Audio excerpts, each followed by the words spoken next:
bucks on a book if it's a quality book.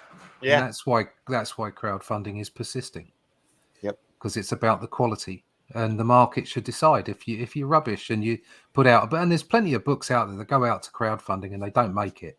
And Hmm. there's two reasons why they don't make it. One is the book's rubbish, and the second one is that the people are not connecting with an audience. You Yeah, know, don't the audience isn't finding it. I think yeah that's the huge problem right now. that There's that so as many well quality books out there. as well as there are creators that, like, and it's easy to get stuck in this because you move in circles, you move in creative circles. Yeah. And to really sell a book, you have to step out of those creative circles. You can't just sell to your peers No. or people who want to be in comics. You Yep. need to sell to people who want to read your stories, and they're not the people that want to be in comics. They might cross over, that Venn diagram, but you Hmm. need to find audiences. So yeah, that's the It's tricky a thing. it's a You dilemma also I've been thinking about for the last couple of years. How do you go Mm, out and get comics out to the masses? mm. you should That also not try to sell to your competitors as well, because you also have to remember the people that are your peers are also your competitors. I don't think you need to be selling to anybody. You need to be doing the stuff for yourself and trying to get as many eyes on it as possible. Mm. Yeah, I think there's two ways of looking at it. Well, one, you do what you want to do, Hmm. but at the same time, you have to have an eye on the marketability of it. So you Yeah. you might say, "Oh, I'm going to draw this story, or I'm going to create this story," but if nobody likes it, there's no point in creating that story because you're literally just doing it for yourself. Yeah. You Yeah. need to have a balance of, I'm doing this because this is what I want to do. I find this interesting. I think this is a great thing to do, Hmm. but also with an eye on, and I think there will be other people out there that will enjoy it and want to continue with it.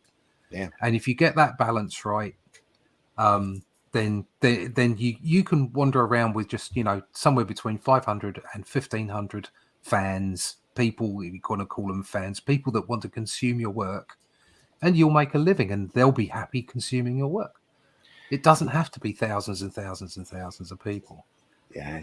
I but it's I still think an audience. It's still a yeah. dedicated audience, and I you've got to think we find need that an audience audience. that I think we need an audience that large though, and a large readership to get this art form back to where it Oh, was. yeah, I'm just talking about individuals making their way through the Yeah. the process. But yeah, we need to get them as an art form. It needs to be touching as many people as possible.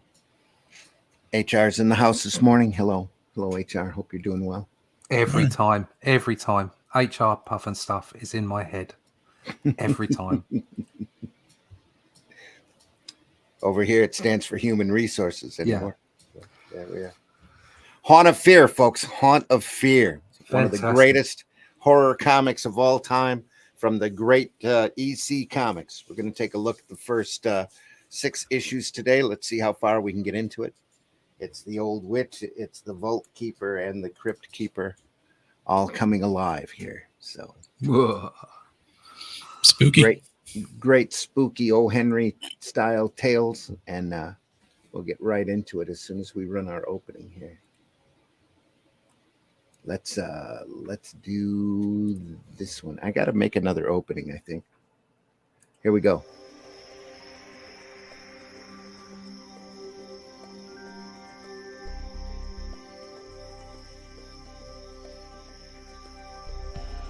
What was that?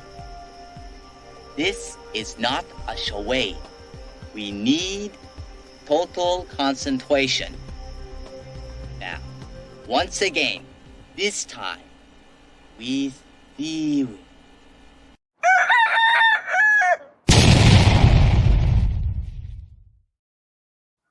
Haunt of Fear, folks. The great EC Comics. This is the Russ Cockrum set, beautifully hardbound, slightly sun scorched there on the spine. Comes in a beautiful box set. This is volume 1 of, I believe, 5 total volumes. So you're going to see a lot of early work from a lot of fantastic people, just as they're getting their feet wet and figuring out what they were doing. So, Notes and comments. Russ Cockrum, publisher, West Plains, done in 1985. Beautiful color, covers, recolored by Marie Severin. Quality. She went through and she did the colors on the originals. So they had her go through and recolor the covers on all of these. The artwork, interiors are all black and white, shot off of the originals. As Bill Gaines had a vault, his own vault of horror. He kept all the artwork from all of the EC comics, and then just one day decided it was time to clean it out. And before he cleaned it out, they went through and made great stats right off of the originals, and that's what these are printed off of. So you can't get closer to the original than that, and they're nice and big and in black and white, so you don't have that old style color in the way. Original ad that was on the inside front cover. I'm just going to carry off from there. First story is by Johnny Craig. A psychological study, The Wall. This sounds fun. Hole there. These were done back in the 50s, early 50s, I believe. This is 53, if I'm not mistaken. Let's see here. Maybe even earlier than that. I'm looking for a date, and I'm not seeing in the indicia here.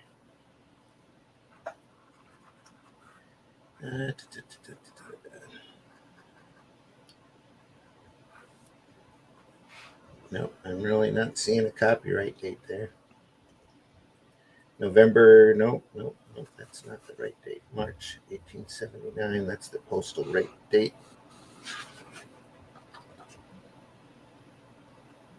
Still 10 cents, long before the code, so it's before, I would maybe even 49. Wow. Copyright here is 65, 83. That's a cool cover. I like that. Looking for other notations, especially for the early stuff, the Johnny Craig cover. This is done. Nope, I am not seeing it. I'll have to look on. There's probably another indicia as we go along that's got a date of a year on it. 1950, copyrighted 1950. Here it is by Fables Publishing Company. Wow. Which is EC. EC's got a great, phenomenal history, and it's the great Bill Gaines. One of his mutant powers, I think, was to attract the best talent on these books that he could find. I think he paid slightly better rates than most, and there's just every EC book's got a level of quality to it that's very rarely matched. Though everything's on a very standard, very rigid format. Everything was lettered, and the pages were sent to the artist already lettered, and they had to go through and fill in the panels themselves. Wow, that's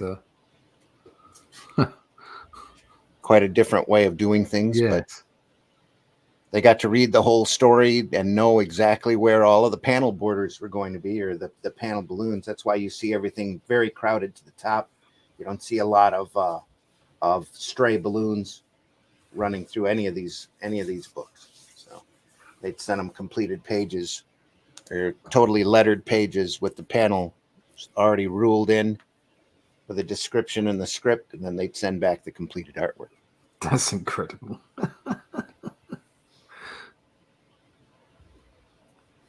But it was the best of the best, as we're going to see, even in this volume, even though it's the start of this stuff, and it gets a lot crazier as we go along. It's some beautiful, beautiful artwork. Ghastly Graham Ingels comes in here. Very early Wally Wood, almost unrecognizable. Wally Wood, he was working with somebody else. His last name was Harrison. I'm not sure if it's Saul Harrison or not. But they had a little studio kind of running, and they were doing other stories for other folks when Gaines got a hold of them. Then he convinced, I guess, convinced Wood, or Wood decided to go off on his own. We'll see that in here as well. But, great Johnny Craig. You know Johnny Craig. This is Jordan Lee. No, this is Johnny Craig. I get two of them mixed up. That's yeah, you go back a page for me. Thanks. I'm trying to remember. It reminds me of someone. And even here, they're breaking out of the standard rigid form that they've been doing. They've been doing comics for a couple of years up till this point. Tell you what, the line work is very Sinnott, isn't it? It's to an extent, very clean. That. Yeah, very it is clean. incredibly clean. That's why I get him and Joe Orlando mixed up a lot. It's because Orlando's got the same type of crisp and clean look to it. We've got some Jack Kamen in here who's also nice and clean, but he's got a very distinguishable style from the other two. What did Jack Kamen do? Jack Kamen did. I don't know what he did outside of a lot of the EC stuff, but he was everywhere because he had such a universal, open, available style. He did all of these books. He's all through all of them, all of the different titles. And Gaines went out. An inker, right? No, these guys did all of this on their own. This is pencils and inks by these folks. That's why I think the Wood Harrison stuff looks it looks very different from Wood. And then as you go in, there's more Wood that comes through, and then eventually Wood's just doing it on his own.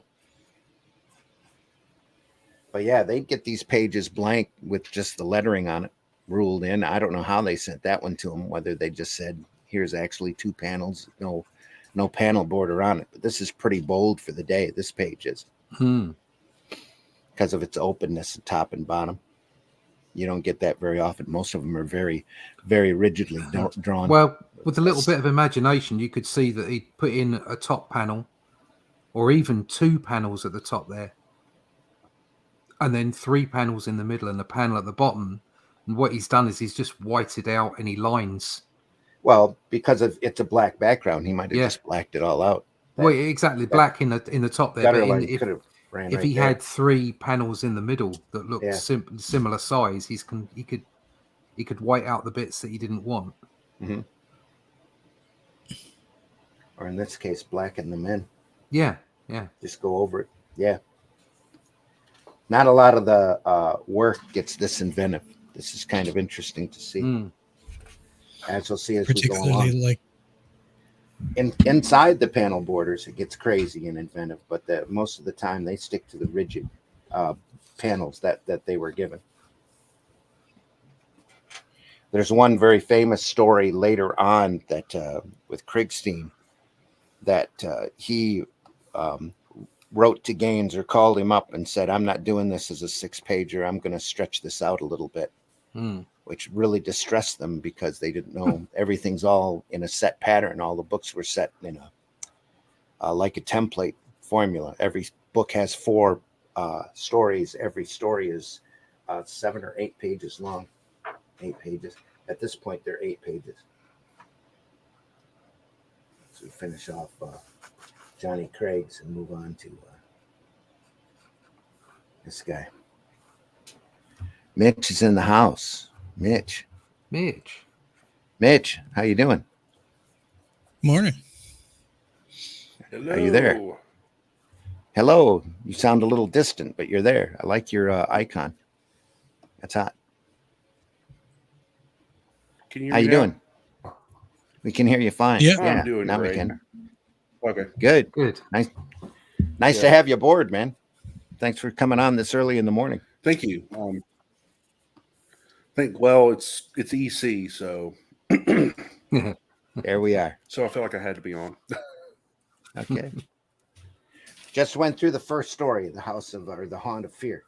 So this is before the hosts pop in, before they've created the old witch and the vault keeper and the crypt keeper. Never guess who this is. Look at this art style.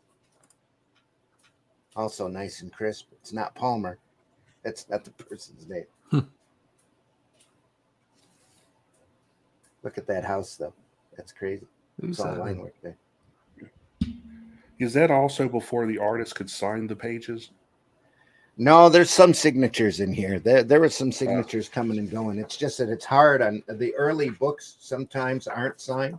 Like this has got Johnny Craig's signature on it. They just looked at this story. This doesn't look anything like the work he ends up doing later.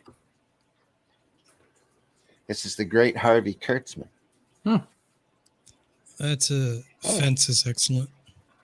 I'm just in awe of the haunted house there in the background. That took a Yeah, while. that's gorgeous. It's phenomenal. The whole thing is amazing because you got the foreground and the house, the spider in the box, Yeah. even the trees are. Yep. Just enough, not too much. You know. Kurtzman really wanted to impress Gaines, which is why he took his time on this story. He's just coming on to EC.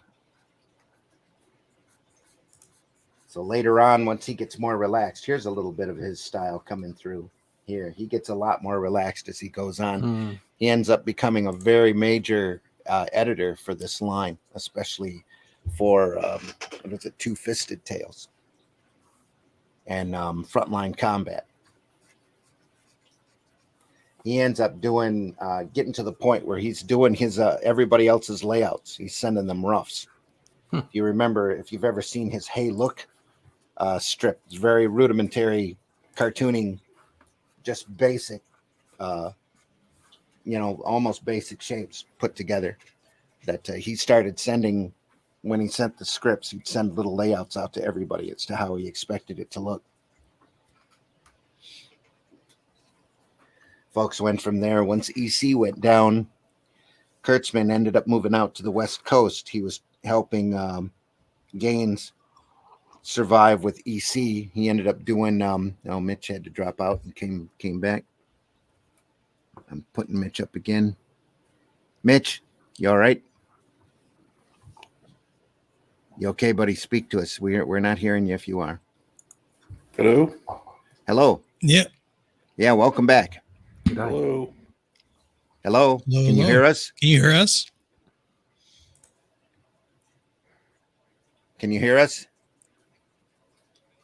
Try it again, Mitch. There he went. Anyway. Blink twice if you need us to send help. Yeah. You see little bits of Kurtzman, but he was drawing in a lot straighter style here in order to conform to what everybody else was doing. Like I said, that's really, I see a lot of his later style in this figure right here. But a lot of this other work, this line work, is just it's not at all him, or the style that he adapts later on. The rendering Did a lot of work on for Mad. Yeah, go ahead, Whiskey. Sorry. I was saying the rendering on that house is quite like the fence. There is subtle and excellent, but also dense. Yeah. Nice silhouette here, though. Really, he's there. Kurtzman's really known for his layouts. All of these guys look at that. just they quickly get to the top of their form, and then they stay there consistent for many, many years, which is what makes the EC so great.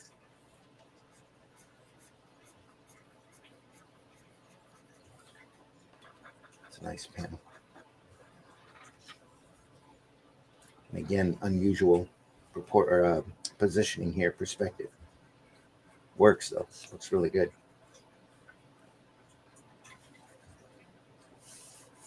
Look at that panel. That's amazing. Almost photographic. Some great work there. All lines, too. I don't think there's any gray tone to that at all. It's all line work back here. Yep. Is that a pen or brush? Probably a combination of the two.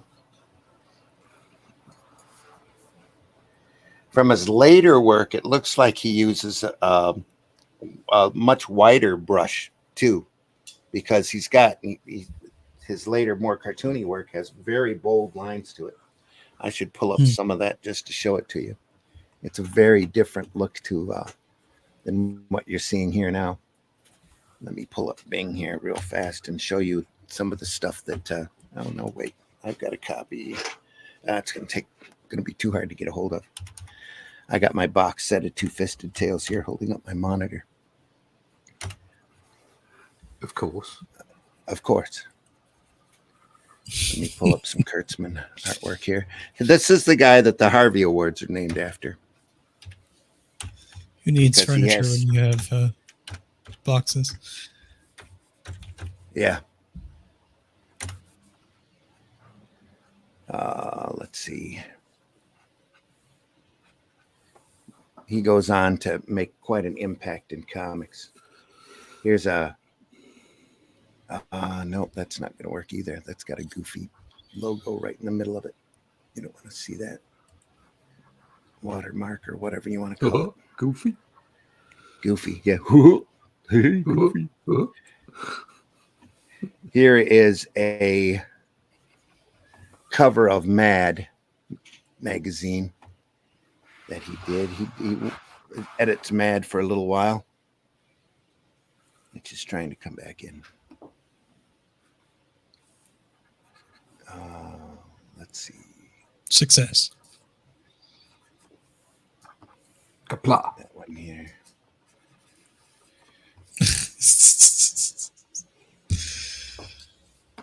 There's a copy of Mad. Sorry, I'm just that Kurtzman, a cover that Kurtzman did just a year or so later. That's different, isn't it, compared to that other stuff? Yeah, he's got a very different style here. Mitch, how you doing? I don't think your mic's working. Oh, there you are. You all right? Yeah. Okay. Can you hear me now? is it working now? Can Yep. you hear us? Yeah, you're just Yeah. fine. Anyway, that's what Kurtzman was Okay. drawing just a year or so Yeah. later, and he was Hopefully laying out. no more. Go ahead. Yep. Can't hear you now, Mitch. Sorry. Part of the transparency, I I guess. don't know if it's Here- boomers or gremlins. Yeah. It's probably a little of both. Yeah. Mitch has been having a rough time with his equipment. So, Yeah. I mean, his computer equipment. That didn't sound right, did it? It's a medical condition. It's not a medical condition.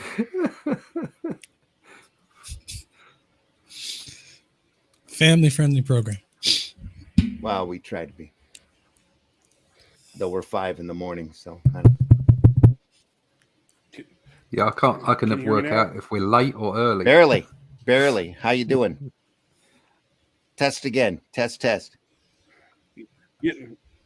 Getting angrier and angrier. I understand. All right. That's what she said. That's what she said. Giggity. Giggity. Okay. So Mad. That was Mad. So We're looking at Haunt of Fear. Yeah, Mad Magazine. I know. I was Yep. just joining in into the conversation as best I could. Yeah. We were looking at Harvey Kurtzman here. I'm blowing myself up again. Boom. There we are. We're looking. This is an early story by Harvey Kurtzman back before he really started doing his cartoonier work.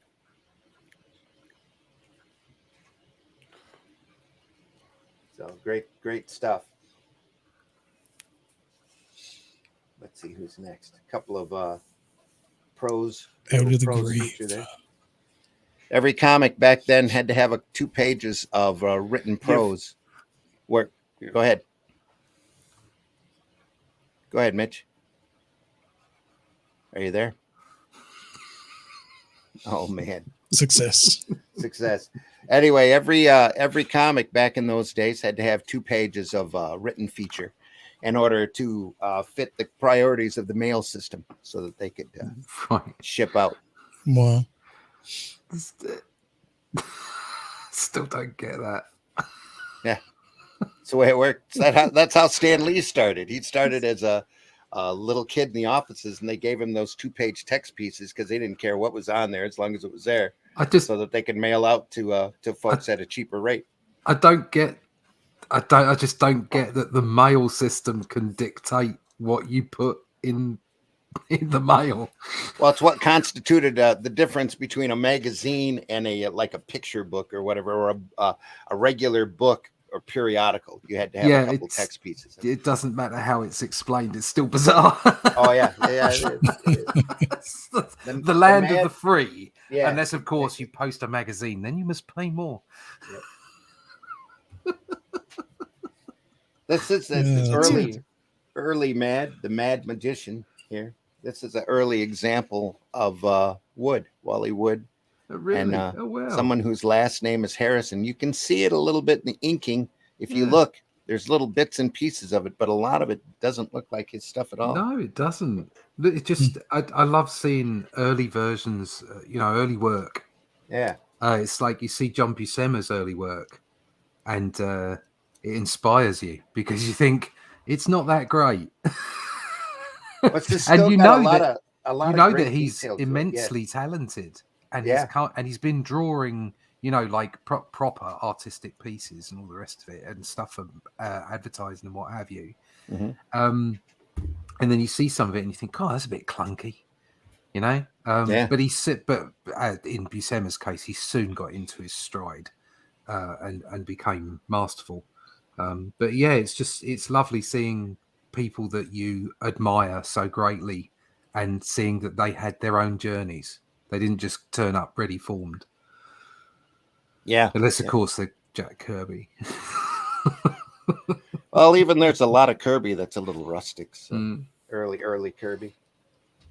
He just learned quick, and he evolved his style over the years too. So, you were saying something, Whiskey? Yeah, just saying at the middle panel there with the skeleton, it's just kind of funny. It's like, how do we get a skeleton in here? We need one. He just kind of hangs it. Eye socket. There. What a bizarre place to put the hanging implement. Yes, because it had to work. There's some really wonky perspective in there as well. Yeah. Script says skeleton hanging from the wall. Yeah, got it. And we're going to give you this tiny box in the middle of the page for you to do it all in. Yeah. Little buzzsaw. He just does. Doing the best with what you have.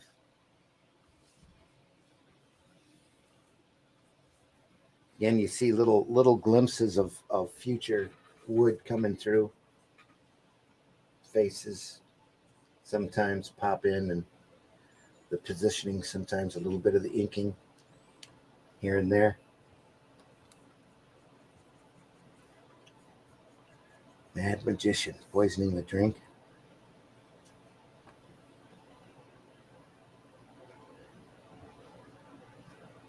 Got to get to Jim to save him. Watch out. Nice little crash there.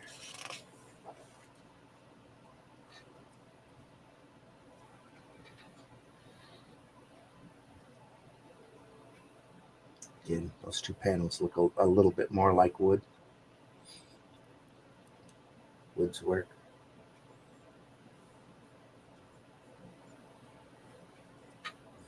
The one panel on the left there, first page. And the bottom panel, left page. Here? Yeah, there's some weird shadowing going on there. Yeah. I guess it's because of the lightning strike, maybe. Almost looks like an oil spill. This is almost unrecognizable as Wood. Yeah. Isn't it? Yeah. I had a rough time figuring out who it was. Luckily, there's a narration that spread all throughout the book that described who did what.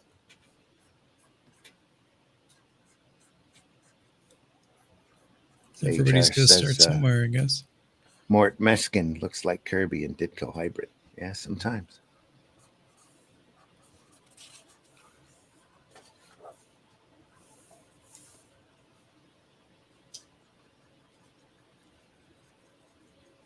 The Thing in the Swamp.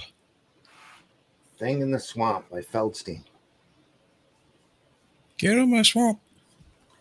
Also a major he's an artist writer. Feldstein went on to be like the number 2 writer there for a lot of the EC books. Especially very big boots. Yes.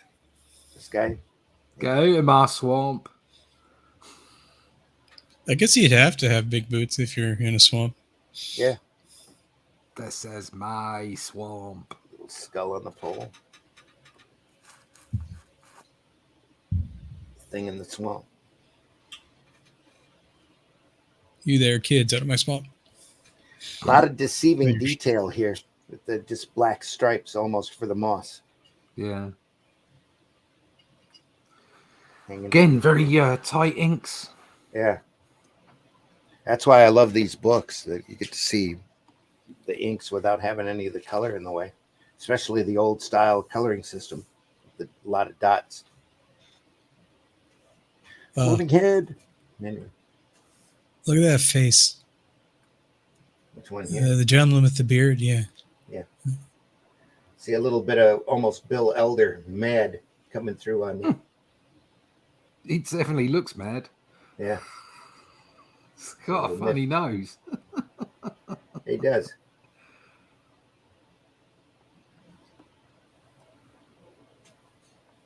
Half a profile. He's got a funny nose and a funny finger. Mm-hmm.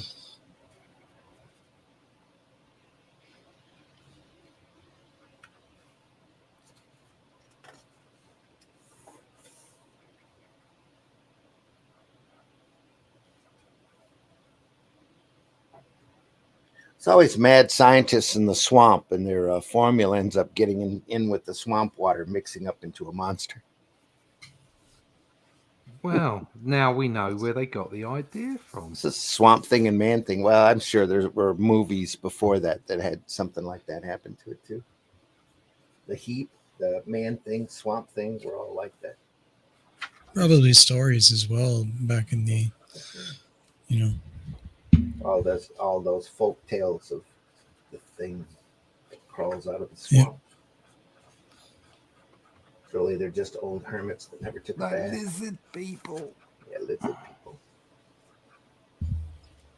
Well, even before then, they had, if you go back far enough, they had mythology, you had Beowulf and creatures and, whatever. It's just more like a blob here. Just absorbs things. Blob. Another couple of floating heads. Yeah. It's those crazy critters.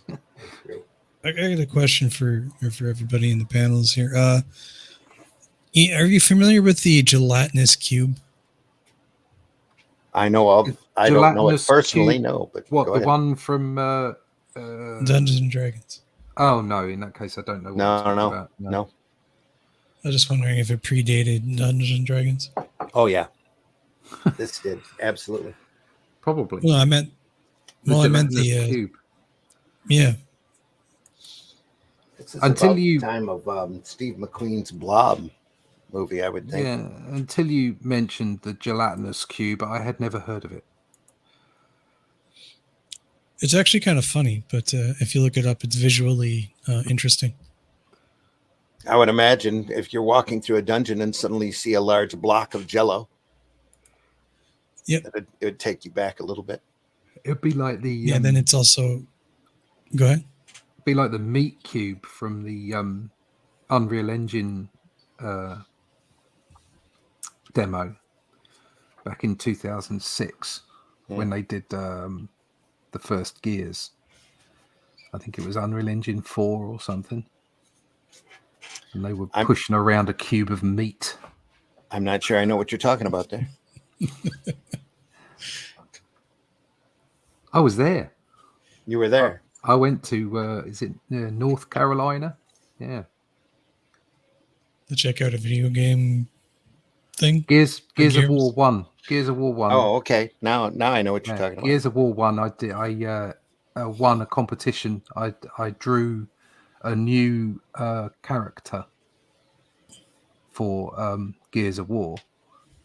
And before the launch, and Microsoft flew me to Epic Studios Sweet. with 8 other people, and we played Gears of War multiplayer in their studios before anyone else did. That's cool. Did you win?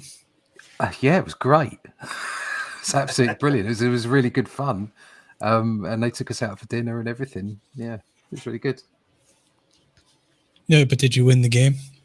I won several games. Nice. I was quite good at Gears of War. When the third one came out, they got the online multiplayer. They got it just right. And for the first 3 months, I kicked some ass. And then they decided to get rid of the dedicated servers, and it all went to poop. So I stopped playing.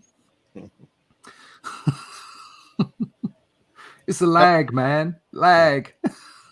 Couple things about this cover. Even though this is numbered number 16, this is really the second Haunt of Fear book. They would swap the titles out but keep the numbering for the longest time, again for distribution purposes.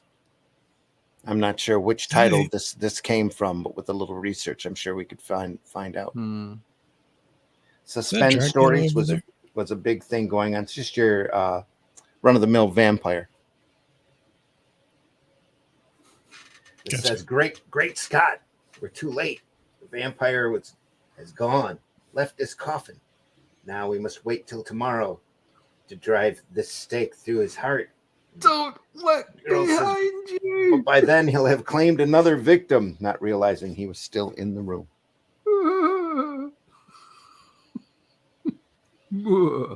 And the second thing about this cover is you see the logo is covering the first third of the book, or the top third of the cover. That was done on purpose because of the spiral racks that were in use at this point in order to be seen, which is why you have this large block of yellow. Archie continued to do that for decades afterwards for that very reason. Even though this blue here kind of blends in with the black, this navy is a little hard on the back shadow here. But that's why they did that, in order to make large, stark, bright colors in order to attract people on the racks. Vampire. Johnny Craig.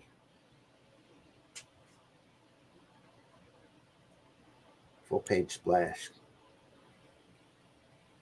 What an unfortunate suit to wear in a swamp. Yeah. Not good at all. So look for this seal. You've got to feel you've got to stay stylish no matter where you are. Yeah. That's lovely, that artwork. Beautiful ink work.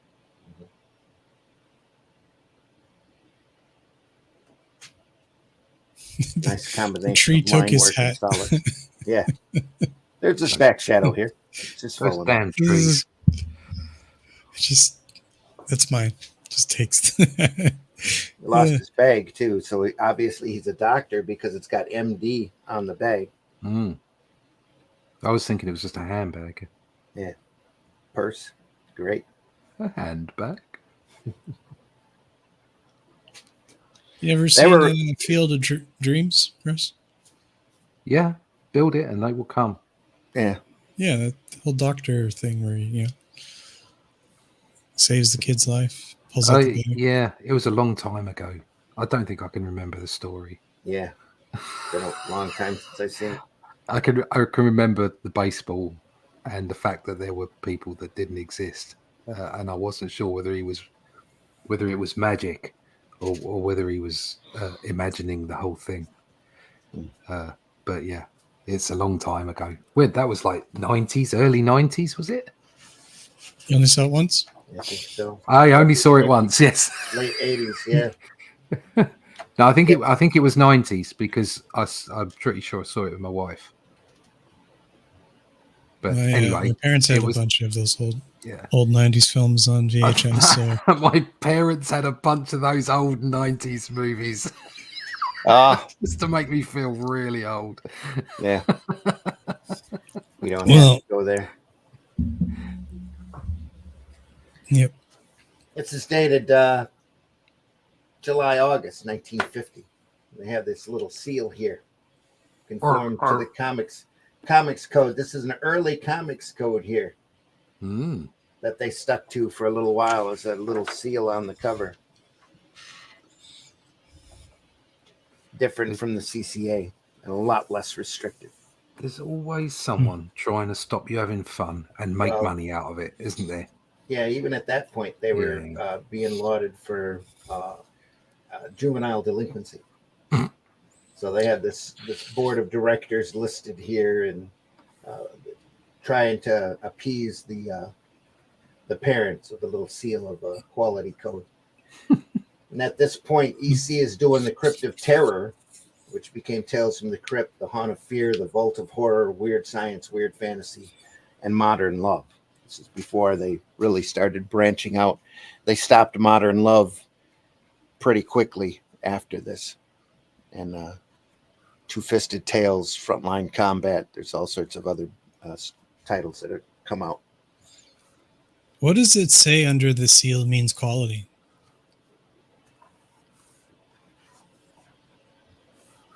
With a Seal star. means quality. The association is continually working to give you better entertainment and more information about the world we live in. It works with parent teachers association, educational groups, welfare organizations, women's clubs, religious organizations of every faith, and others interested in the American way of life. So all the pearl clutchers of the era. Basically, yes. Yeah. Trying to appease the audience to have them calm down. Trouble is it didn't stop them. And the uproar got even more intense. We'll see that on Sunday. Got a great book to show why that happened. But once these groups started pushing and this code tried to calm that down a little bit, that didn't quite work and led to congressional hearings. But in the meantime, a lot of these publishers basically got an FU attitude and said, okay, you want to see some great juvenile delinquent, crazy comics, we're going to give those to you. Boom. Because, of course, they figured out the more sensational you got, the higher your sales went. So the books get a lot crazier and a lot more bloodier once that happens. Give the public what they want. Exactly. Plus, Gaines at this point, Gaines is a second generation comic empire, pretty much. And his dad, MC, started national periodicals that ended up becoming DC Comics. And MC is responsible for basically, let's say, in my opinion, according to history, ended up screwing over a lot of creators. And when he sold his stock in national periodicals, he was incredibly rich. And that only lasted him a year or so, as he died in a boating accident.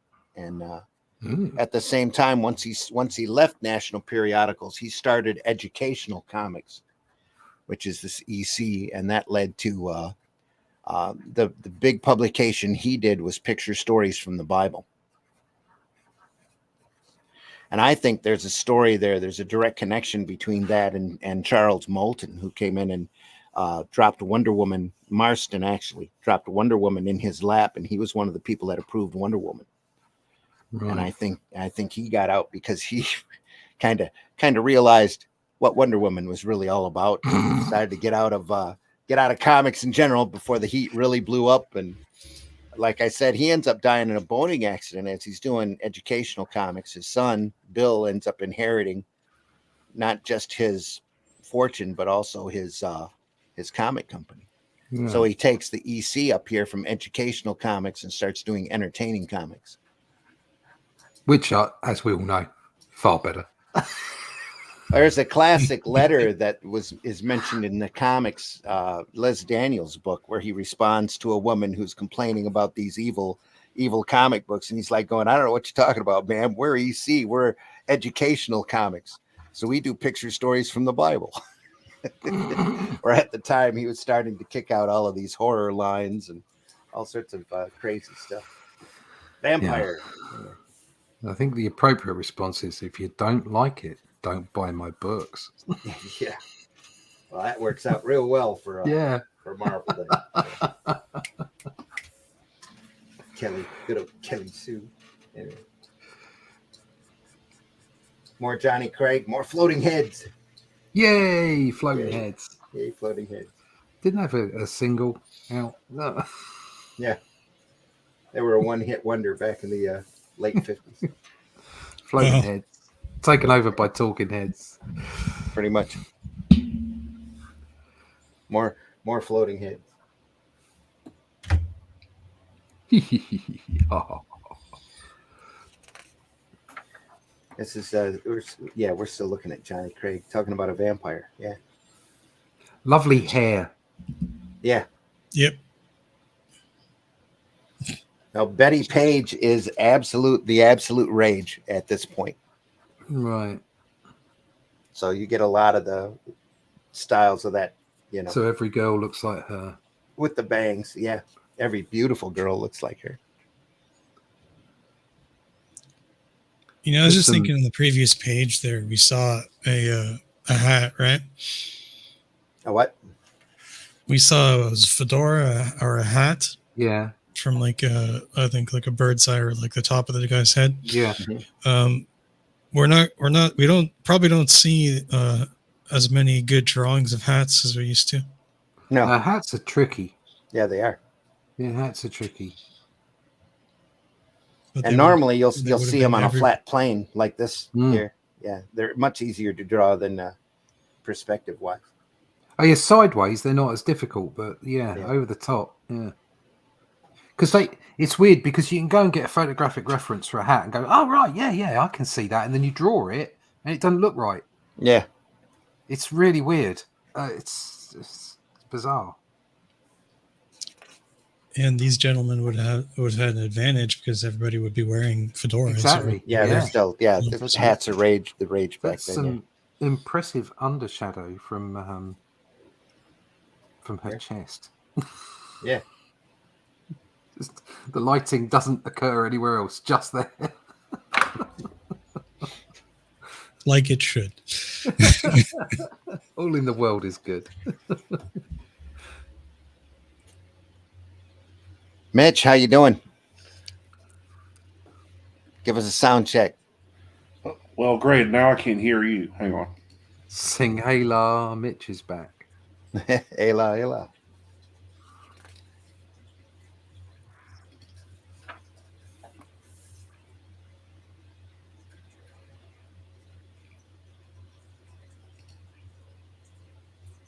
And again, here I believe we are looking at Wood and Harrison.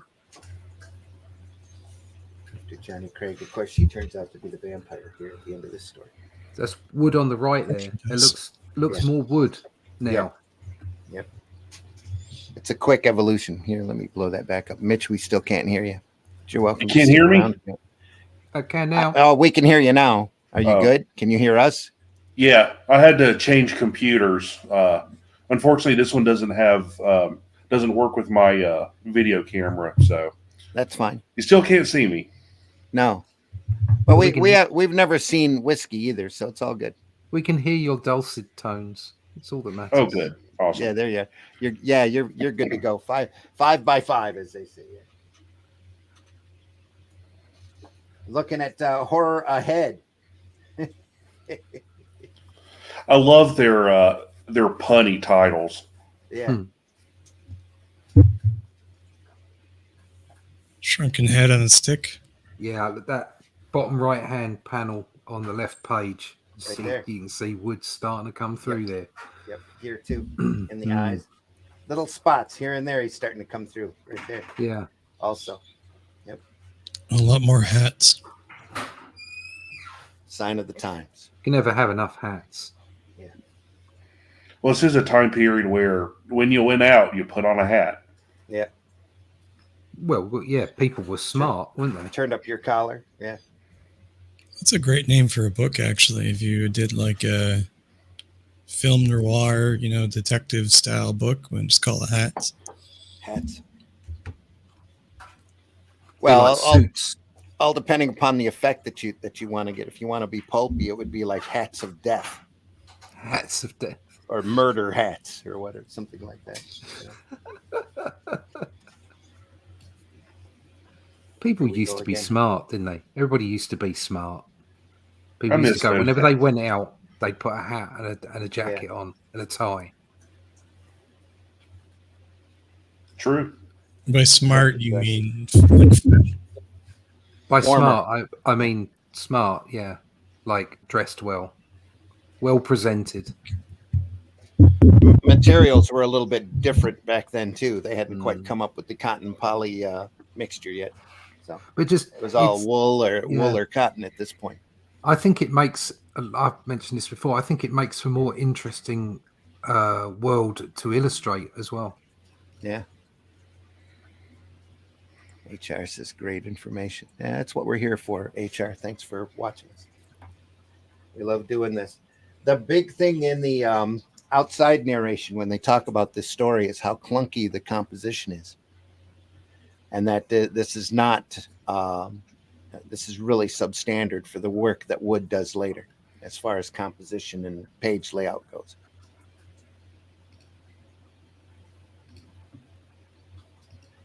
Though that is a nice skull on a stick, skull on a pike. Skull on a stick. Yeah. Get I was yours thinking now about the from card. Wilco. Sorry. What? Again, the split panels here are very unusual for EC, but there's such a set of dialogue there. I'm sure they split it up horizontally as opposed to vertical.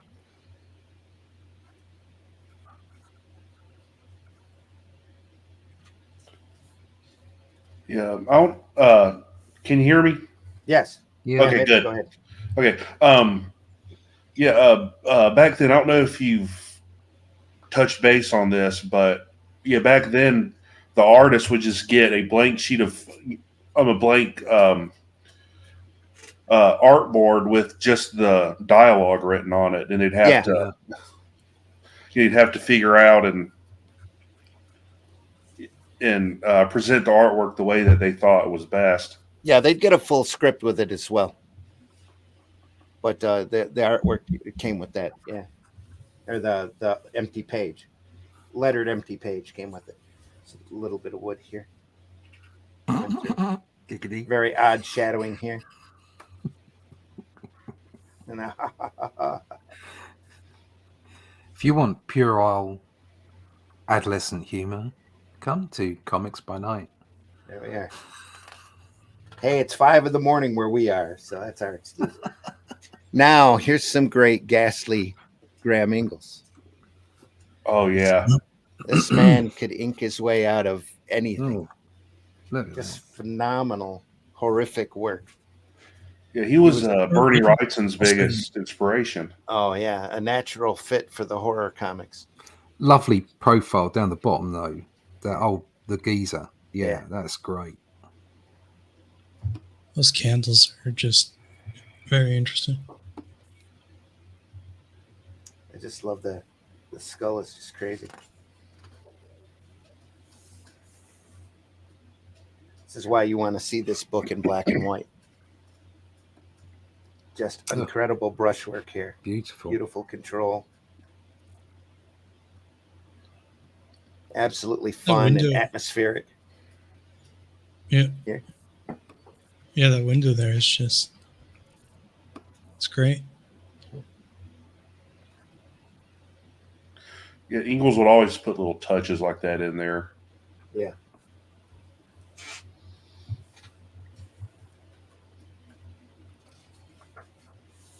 Just phenomenal stuff.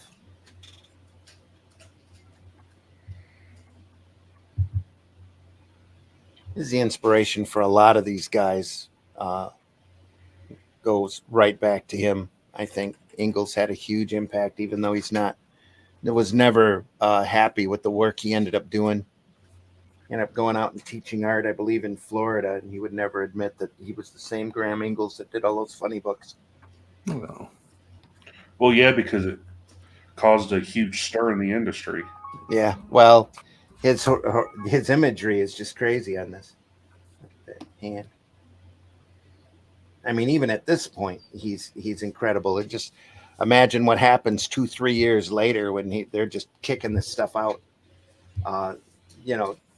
Everybody gets more polished than this as they go along. Such a full page, isn't it? Yeah, doesn't need color, that's for sure.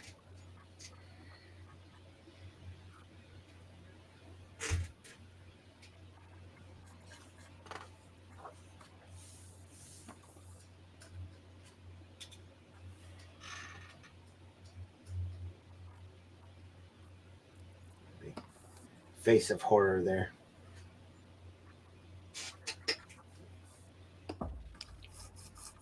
Probably got such a reaction off of these stories that they just kept sending him tons of work. It's another text piece, little ad. And here's our first appearance of the old witch. Oh, Starting to think maybe we should do hosts. is that Wood again? Nope, this is the great Jack Kamen. Oh, It's got a very, to me, he's got a very recognizable style to his stuff. His positioning, his characters are all, you know, they all look that he maintains this look all the way through his work for EC. oh yeah, you can see it now.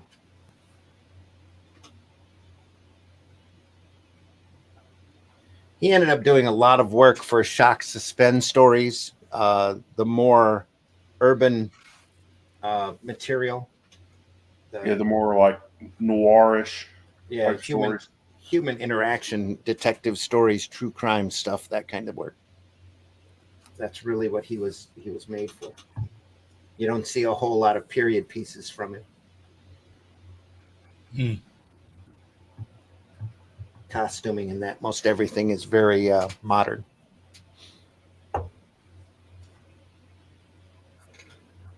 Again, just a great figure.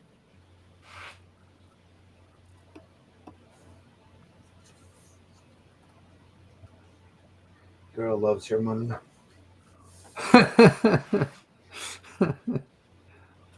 Ancient pyramids. Loves a mummy. We're getting back up to more modern times here. Another floating head. This great feathering in the background too. It's the first time I ever noticed that was Alex Raymond's Flash Gordon. Used that a lot. Just beautiful brushwork. Whoever wrote The Mummy, the film The Mummy in the 90s, was it the 90s? The one with Brendan Fraser? Yeah. Yeah, the 90s. Well, this is it, isn't it? Yeah, pretty much. Because it was about her being reincarnated. Yeah, that's off of the classic Karloff film, though. Yeah. You know? And these comics lean on every device, every horror trope that you can imagine. So, I haven't seen the Karloff film, so I don't. Not in full. You've never seen the Karloff movie? Oh, no, man. I've seen bits of it, but I haven't seen it all the way through. No. You ever sat through the James Whale Frankenstein, Bride of Frankenstein? No. Oh, you really need to do that too. Yeah. Well, yeah. I think I did once when I was young. You gotta watch that stuff. There's so many things I do need to do, but I have a bucket list. Yeah. As a kid, I've always loved the Frankenstein's monster. Yeah. But as a kid, I wasn't really a fan of the James Whale version until maybe high school, when I ended up watching Frankenstein and Bride of Frankenstein back to back, and I kind of realized they're one movie, essentially split up into two bits, because Frankenstein doesn't really end and Bride of Frankenstein really doesn't begin. Yeah. So it's basically like, nowadays where they'll have like one movie split into two, or one story split into two movies. And you're saying they're which ones are they? For what? Those movies, are they? They're the old black and white movies, yeah. Oh yeah, the original Universal films. Universal films. Boris Karloff, right. yeah. Yep. Okay. Okay. I'll have to go and find them. The first run in the 30s and 40s, I think it was just the 30s, had like the first run of them, were just amazing. Very, very gothic, very mood driven. Then when they kind of like 10 years later, they made sequels to all of them, and they're just essentially B movies. Yeah, but there's Frankenstein 1931. Yeah. Yeah. There's such an incredible noirish feel to them that Whale gave them in his direction. It's just phenomenal. And it really comes through the farther along in the movies you go. It just gets really just atmospheric. I don't know the exact way to describe it other than noirish. The shadows, his use of blacks and whites in it are just unbelievable. You know, a lot of that goes. Oh, I'm sorry. Go ahead. Go ahead. I would recommend Frankenstein, Bride of Frankenstein, the first Lugosi Dracula, even the second Dracula is pretty good. The first Werewolf with Lon Chaney Jr. in it, Oh, now and I've seen that. Yes, I've and seen that. Yeah, the creature from the Black Lagoon yeah, has got a seen lot of that as quality well. to it. Yeah. And if you haven't seen the movie Freaks, which Yeah. is Browning, I think it is. Yeah. That movie is still, it was filmed back in the 30s, and I think it made one round to the theaters, but it was pulled because it was so unsettling, because it has Yeah. to do with a group of circus freaks, and they used actual circus freaks to film it. Yeah. And it's just really, it's a great film, and it's got that same type of noir feel that you have in Frankenstein and Bride of Frankenstein. It's just a really ooky film. It's the only way to to Ookie. describe it. They're all 6 of those movies are well worth your time, Okay. Yeah. Well, you can- especially visually. It's just Yeah. amazing. You can rent the Frankenstein one from YouTube.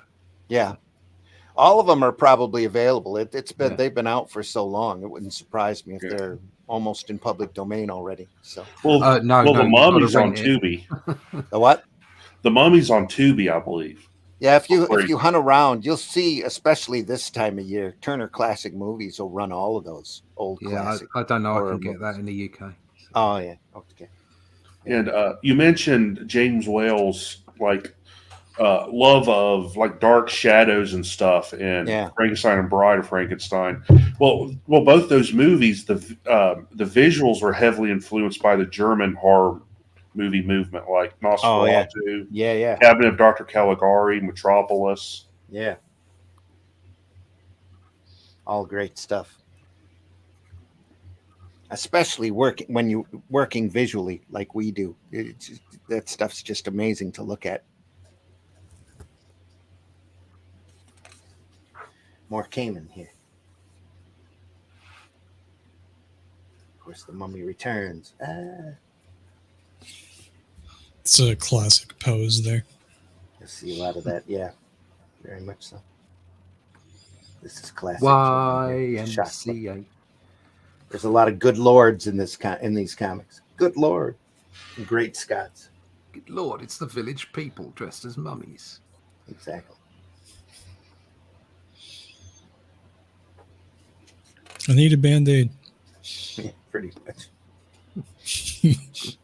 Why are you running away? Just give me a bandage. I was just asking for directions to the cafeteria.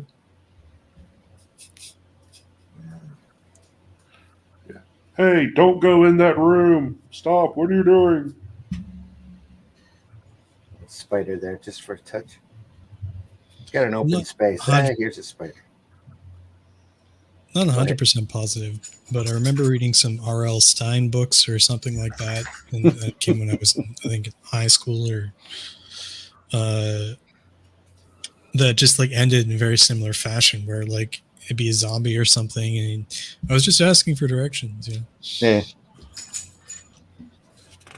Classic kind of stuff. Moving I'm on. just trying to help, and it's like a graveyard full of like skeletons. Great cover by Johnny Craig. This is the basic introduction to your horror hosts coming in: the Old Witch, the Vault Keeper, and Crypt Keeper.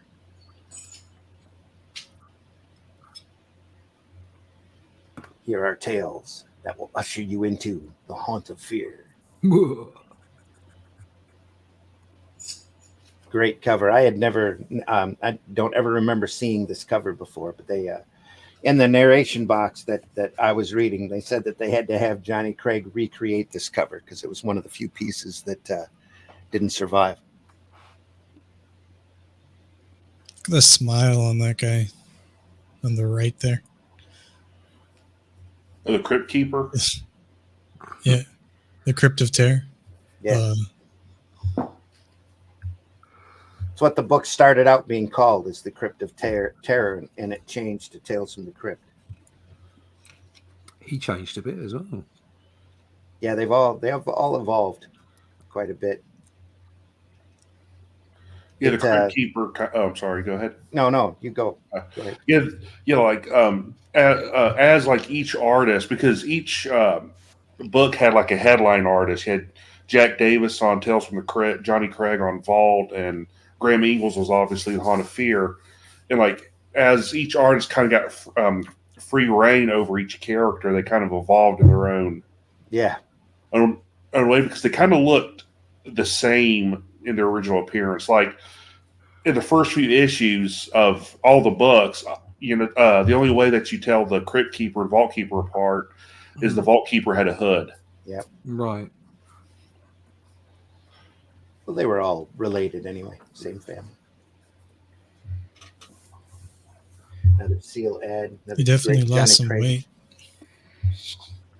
Who, the Crypt Keeper? Yeah. Yeah. Yeah. Yeah. It became. Perhaps he died.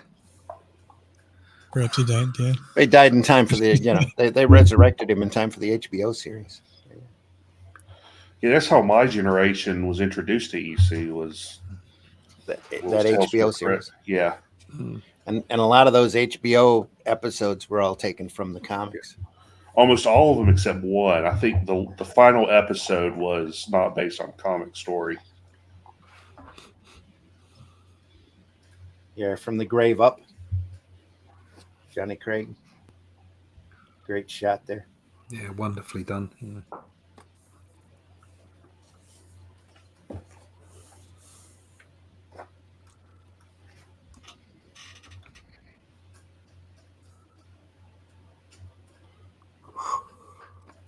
Obviously not a friendly guy there that died. Everybody wanted to help bury him.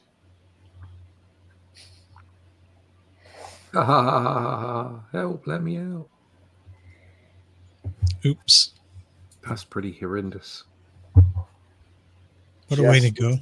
Just the start of this stuff. Just the beginning. These rugged panel borders here. Giving him Mr. enough free reign Severin. to do. Yeah, Mr. Severin. Yeah, I wonder if that's a tongue-in-cheek like reference to the Severance, maybe. No, I know it is because Marie was the colorist on this stuff. So they were giving her some sort of tribute. I think Yeah, she doesn't get before enough John come in. respect. No, not at all. Especially during this era. Yeah. Yeah, and like it kind of angers me a little bit when Russ Cochran reprinted all these. Each time he reprinted it, he had a different colorist on it. So, and Marie Severin had like her own unique coloring style that kind of helped, the artwork. I mean, the artwork obviously is good in and of itself, but there's just something about the way she colored it. Like every time there's a shock scene, there's like this fluorescent blue clashing with the fluorescent red, and they completely did away with all that every time they recolor it. It's just, on the interiors, you mean? Because they made a big deal here that she had gone through and recolored all of the covers for these books. Oh, really? Yeah. Because the interiors are always like, because I actually have a few of the first run issues, and the coloring in those are just spectacular. You mean on the 50s originals? Yes. Yeah, sorry. I'm pretty sure she did the coloring for the whole company, if I'm not mistaken. And then she moved on to Marvel, I believe. More great Johnny Craig. Timely Atlas, turned into Marvel. She was a bullpenner by the time FF started. Stayed there for quite a few years. Yeah, Johnny Craig also worked on Iron Man for a few issues, I believe, too. Yeah. Yep. Well, these guys freelanced, especially once the Code Authority kicked up. It was hard to find work. So, in fact, there's a famous story where Stan Lee got into trouble by his uncle Martin, who owned the company, because he was keeping these guys, the talent employed by giving them short stories to do. And Martin walks into the office and opens a closet door, and it's half filled with comic stories. And he told him not to get any new material in until all of that material was printed. So things were pretty thin there for these guys. for a couple of years. Once the code authority kicked in, a lot of these companies went out of business. Now we're getting a little bit more on this page. We're getting a little bit more into Kurtzman, a little bit more into Kurtzman's style. It's starting to relax a little bit and do more of the cartoony work that he becomes known for, or cartoonier style of work. Television terror. TV, brand new back in those days.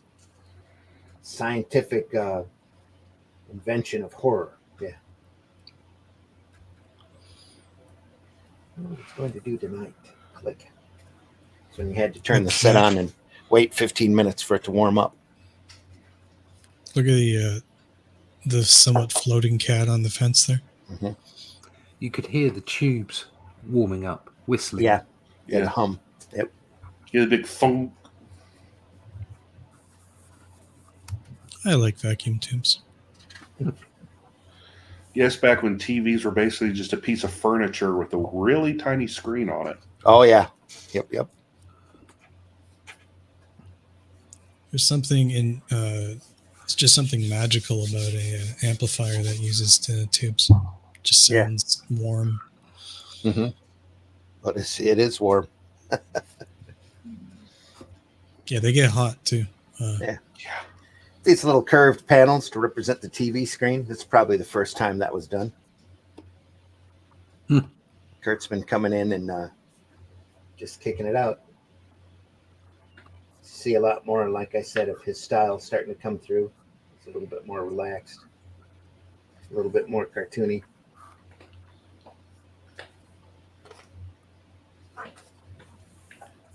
Though still dark and moody. A lot of lines. A lot of lines on this. Very busy.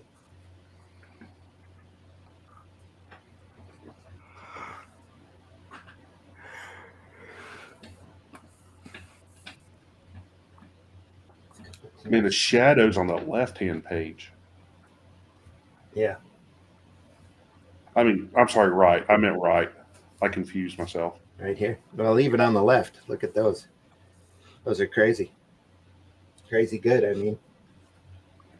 It gets darker and darker as we go along just to fit the story. There especially. I think he's worried about that portrait. He's looking on disapprovingly. Everything's spooking him out.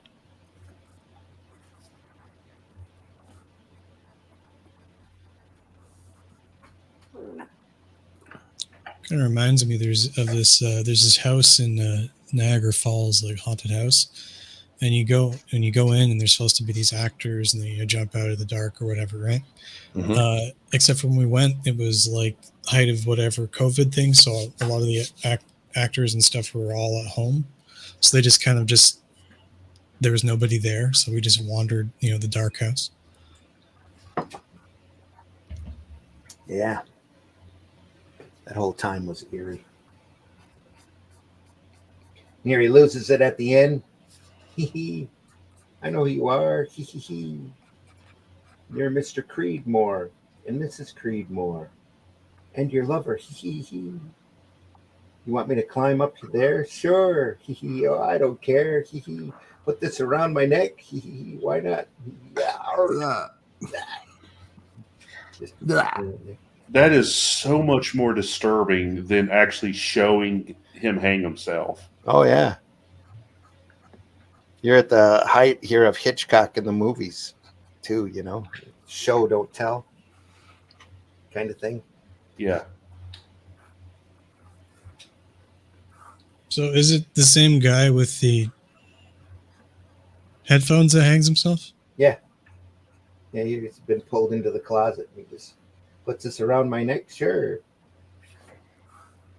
Ladies and gentlemen, due to circumstances beyond our control, something unforeseen interrupt. We now switch you to our studios for an interlude of music. Yeah. I'll do it. That's strange.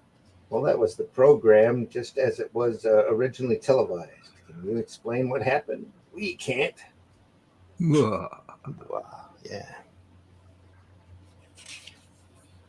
Yeah. Now, I mean, a strange story. Go ahead. It probably would have been creepier if everyone in the TV audience just assumed that was a special effect. It's like, oh, Yeah. it's so realistic on TV now. I can't believe it.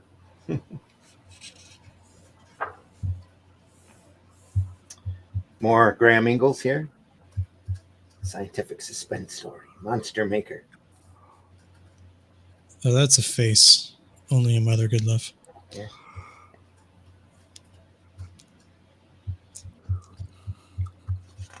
Really Some is more a pointy nose. great brushwork. Look at that shadow. Very sorry about your eyebrows, sir. Yeah. Get that castle, the negative space here. Just amazing. Great stuff.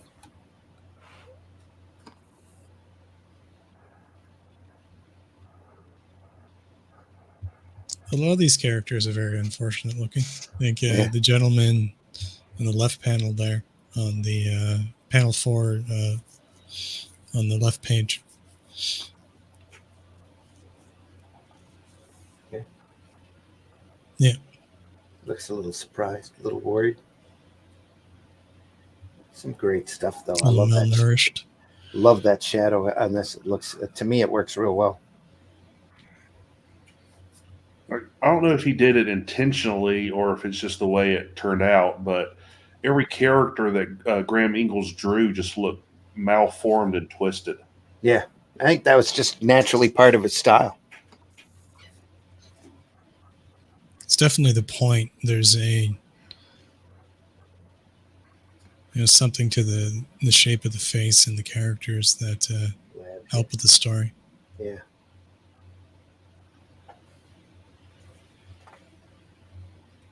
Great stuff.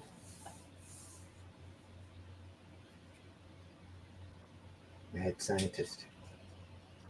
Please, not no. Please, please.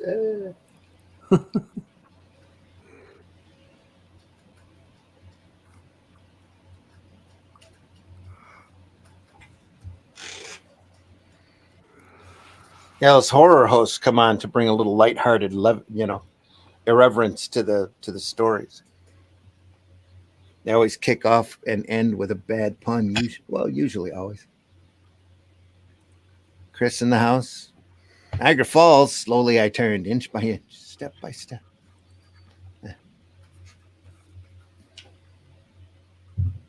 Great face.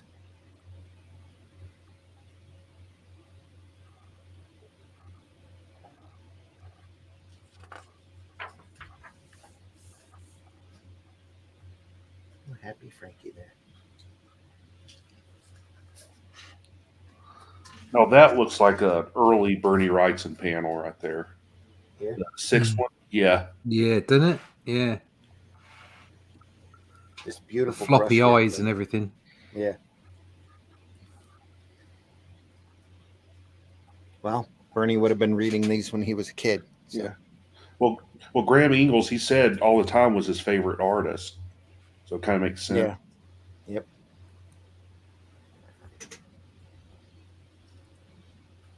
Yep. HR says, yeah, very Bernie. Yeah. The old witch's niche. It wasn't EC some of the early letter pages in comics. And again, they needed something to fill up those prose pages for shipping. So letters pages really come in handy. It's the first Witch's Cauldron.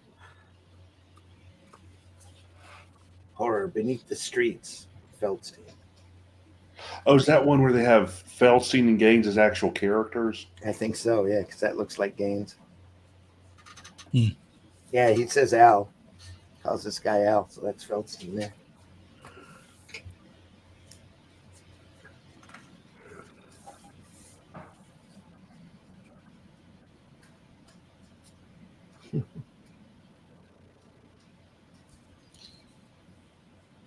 I'm no athlete. Is that an alleyway? In the top? Hallway. Hallway here. No, second page. out into an alley. Second panel. Yeah.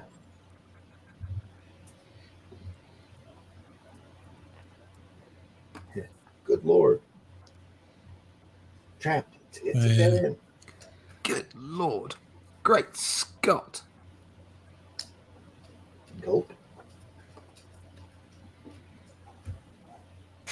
You'd see the lettering being done by those old lettering guides that have almost the letters in stencil. Just go through and line it up and just ink it in. That's what this reminds me of. Very mechanical, the lettering in this.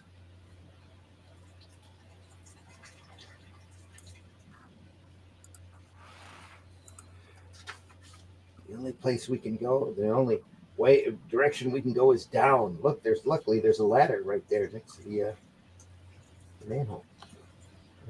Going down into the manhole. Yeah, I was just turned around and went the other way, but Yeah. okay. Yeah, what's the matter, Alan? Not a match, Will. I'm stepping on something. Something soft. Turns out to be a body.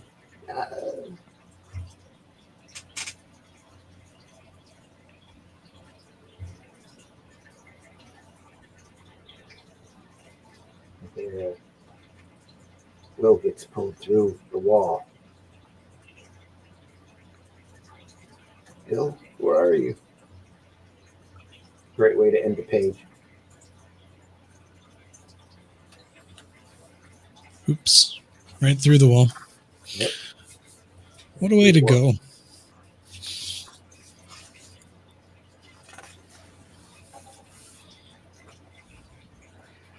I don't like being touched at the best of times, but I couldn't imagine being like sucked into like a interdimensional, horror of hands and just no. Yes. There they meet the old witch. Got a wart on her nose. Oh, the whole group here are down here, isn't it? No. Yeah, Vault Keeper and Yeah, the keeper. Look at the those. Vault of Horror. Look at those shadows on the bottom left panel and the last but one panel on the right page where they bring out the brick in reverse. Yeah. That's great. And that's the story, dear readers. Well, almost. Perhaps Dear you're readers. wondering. Yeah, dear readers. Perhaps you're wondering who it was that followed the two editors and forced them to enter that horrid sewer. Well, it was me, the old witch. And when I let them out again, they had to pay my fee. And that's how the Haunt of Fear was born. That's how I got my contract. And now you know the whole story behind the Vault of Terror, the Crypt, or the Vault of Horror, the Crypt of Terror, and the Haunt of Fear. I'll see you next issue. Bye now. The terrified editors of the Haunt of Fear would like to know which story in this magazine you like best. Vote for your favorite. So of course, they could cater to the readers' taste, better sales. Only they did that today. Yeah, that's kind of where EC at the time, other than their stories and artwork, but as a company where they really succeeded was they involved their fans in a lot of stuff. They interacted. Yeah. Get that Charles Burns feel working. Yeah. Yep. There's a lot of Feldstein in Charles Burns' work. Here we go again. The Haunt of Fear. And searching for his mummy. A hunchback guy looking for his mummy. With a great Feldstein cover. This time with the three hosts there on the side. And that cover layout will probably last almost the rest of the run. And another man who ran out of toilet paper. Yep. Looking for the stash. Witch's Cauldron. Ghastly takes the front. The Hunchback is the story.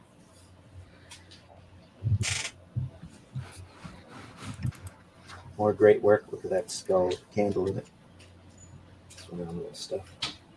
So good. this point, they're starting to hit their stride, get more detail, working with Ghastly.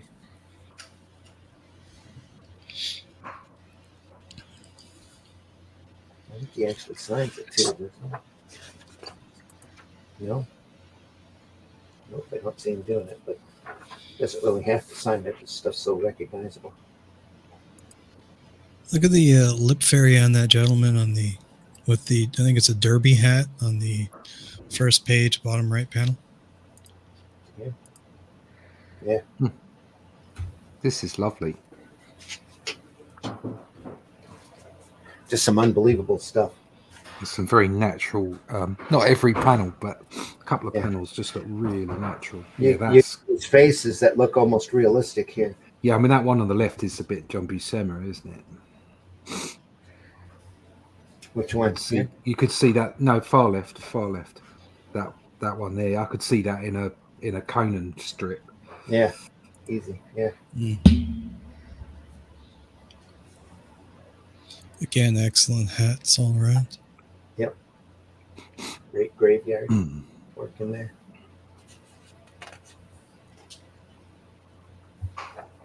It's phenomenal use of blacks and shadows, silhouette.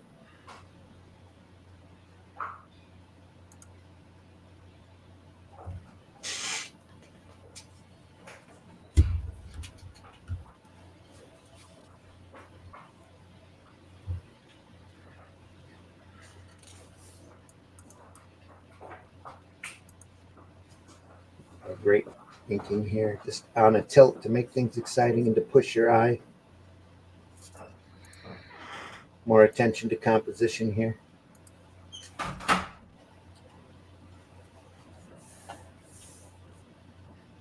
Cigarette. Another great face.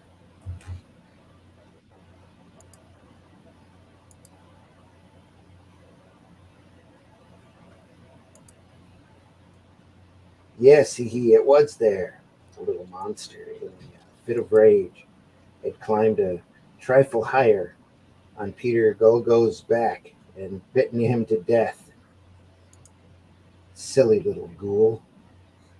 Didn't realize it would kill itself, too. It's like basket case. See, these twins had only one heart, and it was in Peter's body. Well, read on, friends. There are more chills waiting, if you can take it. Great pen.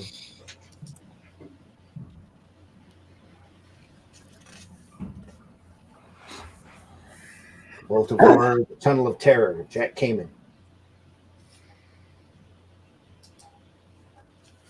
That worked again.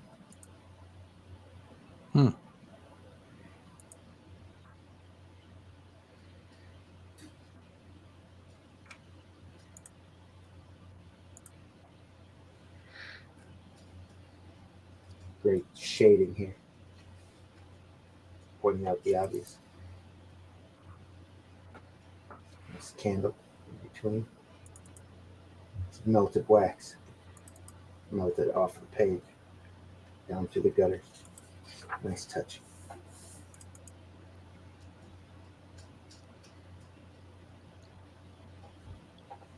And this is a lot more right in style with Kamen here. Just starting to hit his stride. You're seeing some unusual positions here. Some great views. Enough establishing shots to keep things static. This could have all been talking heads, but everything moves. Floating head. Now, Jeffe told only half of the story in its description of the strange nightclub. Its name, for instance, is officially the Tunnel of Terror. And terror is what Linda feels as she stands in the manager's office.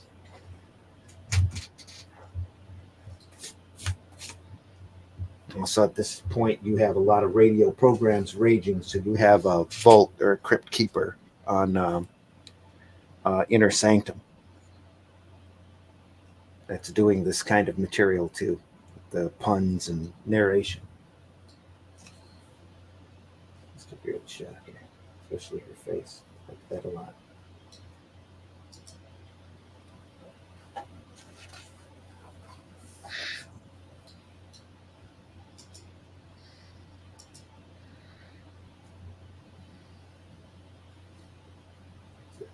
Body, all you see are the legs. You don't need your imagination can fill in the rest. Sleazy looking dude there, greased back hair. Almost like a beatnik. Obviously the villain. Yeah, Looks like Frank Zappa a little bit. that does. A ne'er-do-well. Malefactors. Great shot here too. Mind's eye view. Tight shot. The scared expression. Another little bit of narration here. Helping to keep the story moving.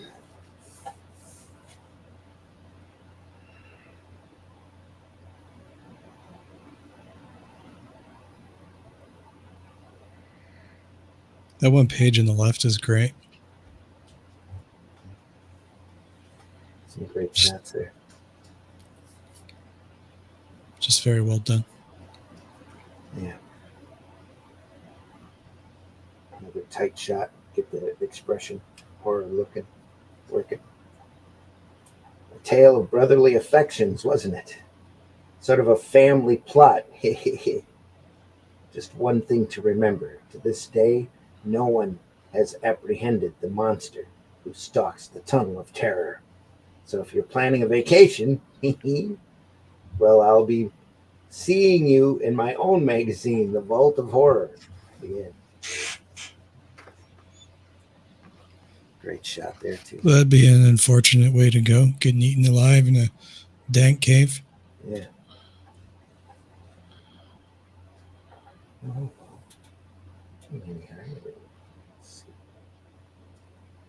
Your teeth.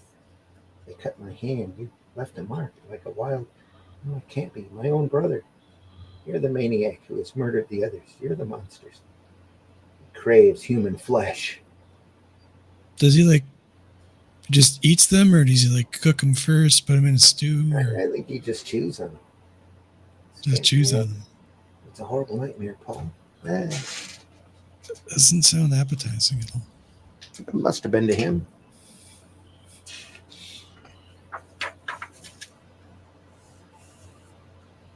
Cunning. There again, an ad for picture stories from the Bible. Still in print at this point. Old Testament number 1 and 2, New Testament number 1, the early life of Jesus. they just reach out to the guys simply because they want to save their souls. It's like, no, this is the devil's work. We need to put our Bible stories in your comic. Well, these were done by MC, by Bill's dad, and these books stayed in print for a long, long time. In fact, they were the most reprinted comics of all time until A New Hope, Star Wars come out. They were always in print. You could never, always sold through Christian bookstores, or obviously through the mail. I don't know how many rounds they made to the newsstands, but that's usually where they sold them at. I assumed it was had to do with the era of the pearl clutching, I guess, of the era. Yeah, you still had the Bible Belt was rolling hard in the South and that kind of thing. Here we are, the first Jack Davis story in Haunt of Fear. The Living Mummy. The Living Mummy. It's great. It's a great face. Yeah, just look at that castle. Yeah. Jack Davis just kicking it out here. Doing some great work. Great. Is that the old witch? It's the old witch there.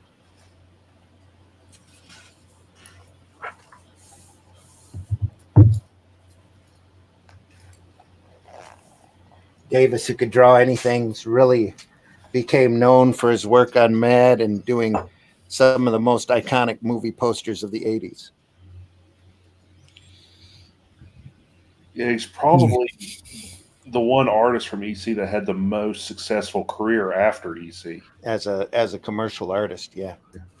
TV guide covers, movie posters. Wonderful spot blacks. Yeah.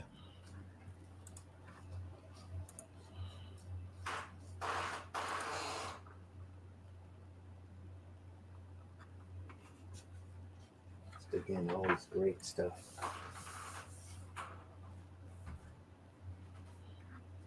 Bit of action there.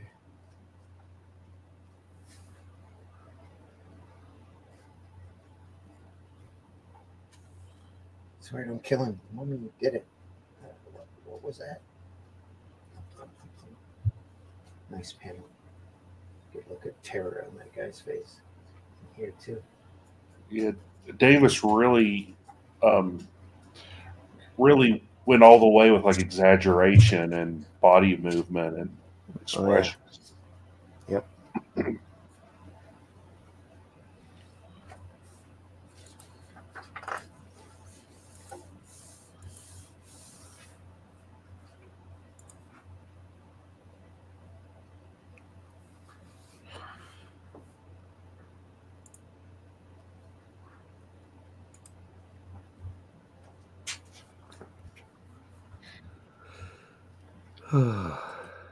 Don't touch me. Ah. Yeah. Don't touch me. Well, that's the story, dear reader. Professor Zamron was finally convinced that Stephen's method was correct. The mummy proved it to him. What happened to the mummy? The police never found him. He's probably roaming around the countryside right now. He might even be peeking in your window, the one behind you. Don't look. You may not be able to stand it. On to the man from the grave. Too late. She already looked. Yeah. Too late. Don't look, Ethel. Don't look, Ethel. The man from the grave. Getting a little bit more obvious woodworking here. Even though I don't think he signed it. Not signing it yet. Nope. Beautiful little white screen back here. White dot screen. Dropping this back. Nice contrasting line work here.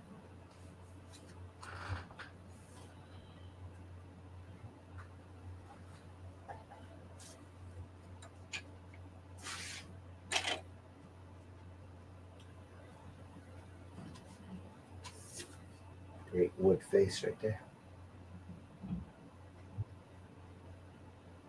Everything on this is really nice. Crypt Keeper.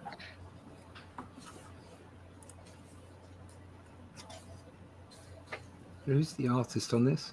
This is wood. It's wood. All right. Yeah, can't tell. Yeah. Well, that's why I was asking. Yeah. Yeah. Although it's very thick lines. Mm-hmm. Still early Wood. He hasn't signed it. There might be a little bit of that other guy in this, but Wood is really taking over as inker on this. It's really obvious. Little techniques coming through that Wood became known for later, like dropping this back with a white dot zip tone screen.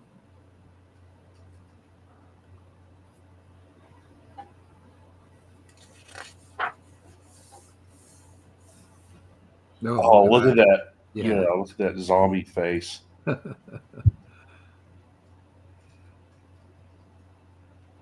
Again, some unusual layouts on this. This isn't your normal, rigid 3-tier structure. There's a big vertical panel here.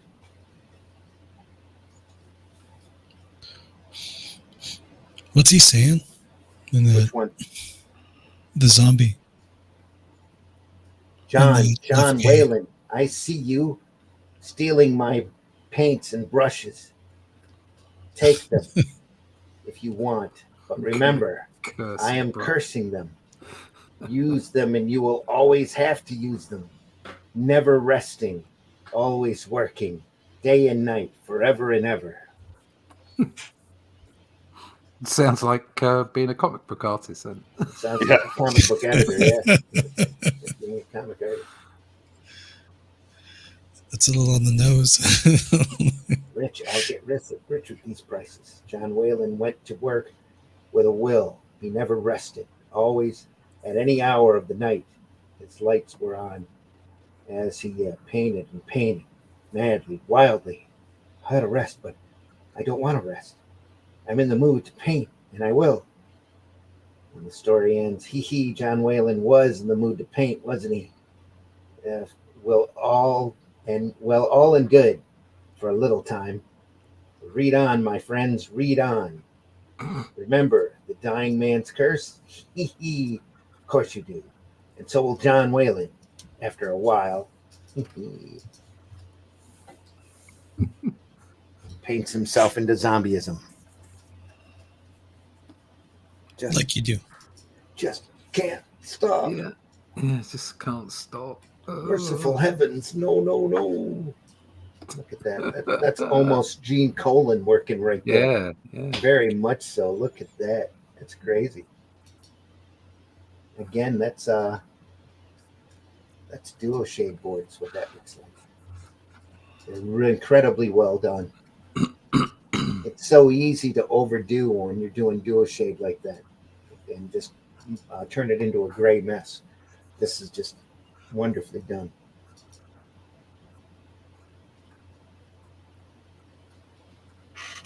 Here again, you can tell it's duo shade board from the wash look here on the side of the stairs. Difference in tones. Yeah. Just enough to make it to break it up, gray it up just a little. Then here it's a little bit more heavier. It's mostly line work here. Same here, up the nose shot. Just great. It's Up really the cut nose. loose. Up the nose. Pure wood there. The panel. Yeah, this whole page really screams it. Little cat. Well, that's my story, dear friends. I'll bet that if I took a canvas of you readers right now, and some of you screaming too, I'd find some of you screaming too. Just like that poor old landlady. Did you notice how pale and pallid she looked? Oh, by the way, she's recovered now, doing nicely too. But she's still not out of the insane asylum. Seems that every time she sees a painting, she goes mad over it.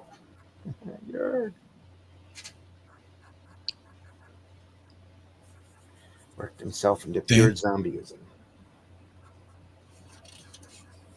Yeah.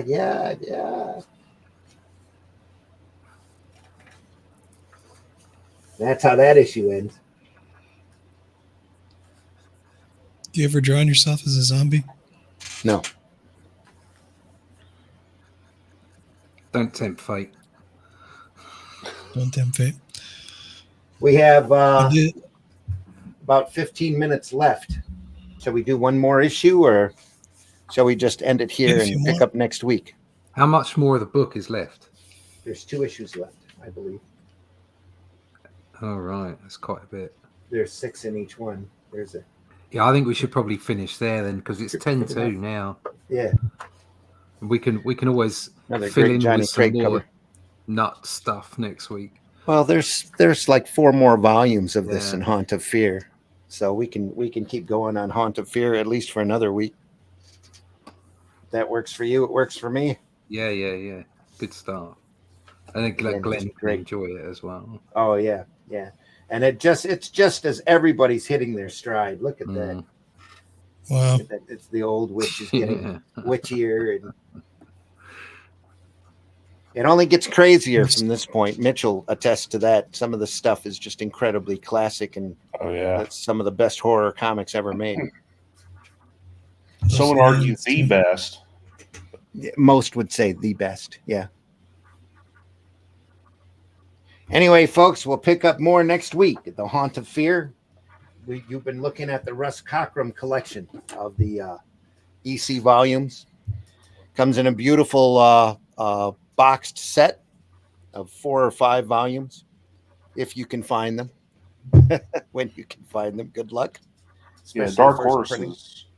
is reprinting a lot of them because they got the contract after the company that was reprinting them in hardcover went out of business. Yeah. Great stuff, folks. And this kind of material, this is so classic, so great. It always needs to be in print. I think the same thing with the Crime Does Not Pay material. All of that needs to stay in print too. And I know Dark Horse has done a couple collections of that. I've got one of them. We'll definitely look at that in the future. But more Haunt of Fear next week, folks. More Haunt of Fear next week. We're really glad that you stuck with us today. Very happy to have you here. Thanks everybody in the chat. HR, Chris, in there. HR says, yeah, it was great stuff. Okay, great to know. There we are, folks. We deeply appreciate you stopping by. And Mitch, why don't you tell folks how they can find you? Well, you can find me at Linktree/Celtic Cross Studios, where you can find my online comics, my online store, website, socials, and everything else. Do we have another campaign for the Bogeyman coming out soon? Not soon. I do have a few stories I'm releasing, so those are coming. I got a con at the end of the month, so I'm getting books ready to be printed and stuff for that. Yeah. SC Comic Con Junior here in Greenville, South Carolina. Just in time for Halloween. Yeah. Whiskey, tell folks how they can find you. You can find me over on the old X there at Bandit Ricochet. Just Google that. And yeah, I do 3D models and working on a comic called Driftwood, story about necromancers. So if you need a 3D model made, you can hit me up there. Here's some of the artwork going on for the stuff. We got Renzo Rodriguez on pencils and inks. There you go. And I've been working on reference, images for the characters and the stuff in 3D for the last, couple months, I guess. And yeah, just going through making the comic now. It should be out next year, October. Hope so. It'll be great to see. Russ, tell folks how they can find you. You can find me at russleach.com. Social media connections there. Mostly go to see me on Instagram. I'm also on all the other usual places, but all the links are there at russleach.com. Also to my email list, which is probably the most important thing to sign up to, so that I can give you information about what's currently on the screen. We've got Robert E. Howard's The Shadow Kingdom coming up. And I'm going to be YouTubing a lot of the inking on this. So at the moment, I've just been showing a lot of pencils, but I'll actually be doing some live inking on that. Also, so you can find out about Only Death Can Save Us and all the other stuff that I'm doing. There's other projects that I'm involved in. So that's all at russleach.com. So there you go. There's some pages here. Where we go? That one sort of showed that one yesterday as well. Yeah. This is a panel of what I'm working on today. There you go. So. Yeah, so quite pleased with the work and the way it's going. So I believe you're into lettering the first chapter. Is that right, Randy? Started next week. Yep, yeah, early next week. Yeah, so it's rolling on. I reckon we'll be going to crowdfunding in the new year.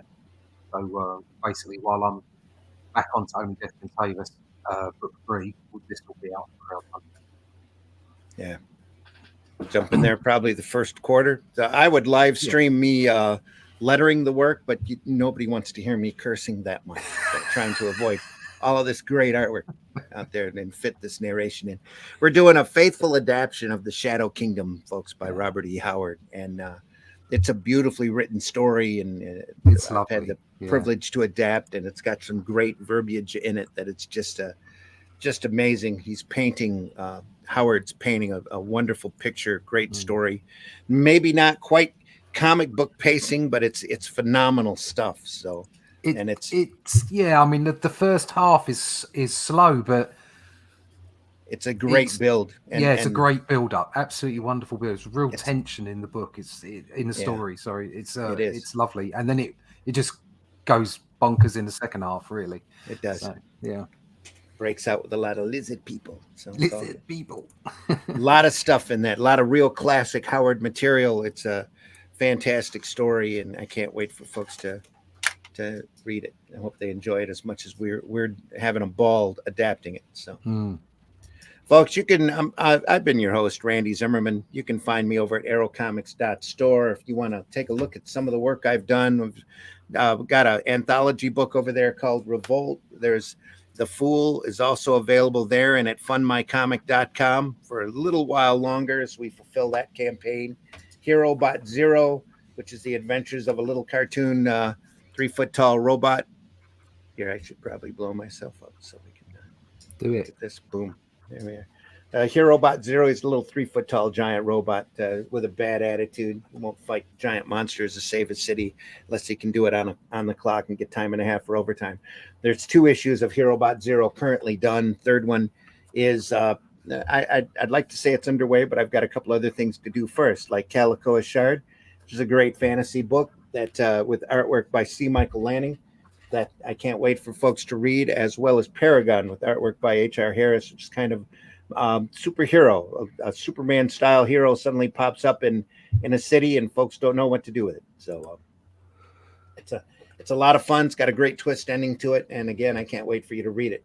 And there's more coming. If you look at Aero Comics, aerocomics.store, look for our campaigns on fundmycomic.com. Currently, right now, we're running Soul Tac 4 by Craig White, which is a phenomenal space opera story that you'll really enjoy reading. And AR-13L, The Little Mermaid by Piper and Pixel Trader, and with great artwork by Eric Hodson. Can't recommend that enough. Every time I look at the artwork for that, it just amazes the heck out of me. So swing back by next Friday morning, 5 a.m. Eastern. We'll be back looking at more Haunt of Fear because this is October. This is our horror month. On Sunday, though, we also do another show called Sunday Funnies over at the Indie Comics Network, the Randy Zim YouTube channel, Comic Book Black Belt channel. This Sunday, we're going to look through, or at least start looking through, a book entitled The Horror. Comic books the government didn't want you to read. Which is about the same time period as what we're looking at now, and some of the great horrific comics. A lot of phenomenal covers in this, a lot of descriptions of the craziness that happened before the Comic Code Authority got kicked into place. And that's on the Sunday Funnies at 9 a.m. Eastern Time, Indie Comics Network, Randy Zim channel, and the Comic Book Black Belt channel on YouTube. So on comicbookblackbelt.com, I think has a link to it as well. So anyway, folks, we do this because we love it. We show this stuff off. We're not monetized. We're not asking you for super chats or any of that. We do it because we love this material and we love showing it off. We love talking about it. Comics are our passion, and that's what we love to do. And if comics are your passion too, go out and tell folks. And try to use more positivity than you do negativity. The X and these social platforms can be so filled with hate and negativity. And this is a great art form. This is a phenomenal art form. And yeah, of course, the corporations now might be abusing it, but there's so much great material out there. So much phenomenal stuff. We feel for the retailers who have to try to sell these modern corporate comics. We really do. And we urge everyone out there to go out and visit your local retailer when you get a chance. Take a look through their back issue boxes. You don't have to buy the new stuff. You tell your retailer you're not interested in the new stuff if you don't like it. Tell them you're not interested and look at those back issues. Go in and look at those old magazines. The old Warren and Creepies are phenomenal material. There's all sorts of great old Marvel black and white magazines and great comics from the 60s through the aughts that are incredibly well done sequential art for you to enjoy. Visit your local Barnes and Noble and take a look through that indie section where you find books like this and purchase those. Comics are a phenomenal art form, the most unique anymore the most personal form of communication and art form that you can get possible, other than maybe painting. So you get some songs that are personal every once in a while, but nothing beats an alternative or independent comic done by one or two creators who are having their say and saying stuff that they want to say, and not stuff that's corporate owned or trying to sell some icon or some silly a set of underoos or spaghettios or whatever. So there's some great comics. There's some great comics at fundmycomic.com. I can't recommend that site enough. Every time I go over there, I get pissed that I don't have enough money to buy a lot of this stuff. So it's getting more and more frustrating as we go along, but only in a good way.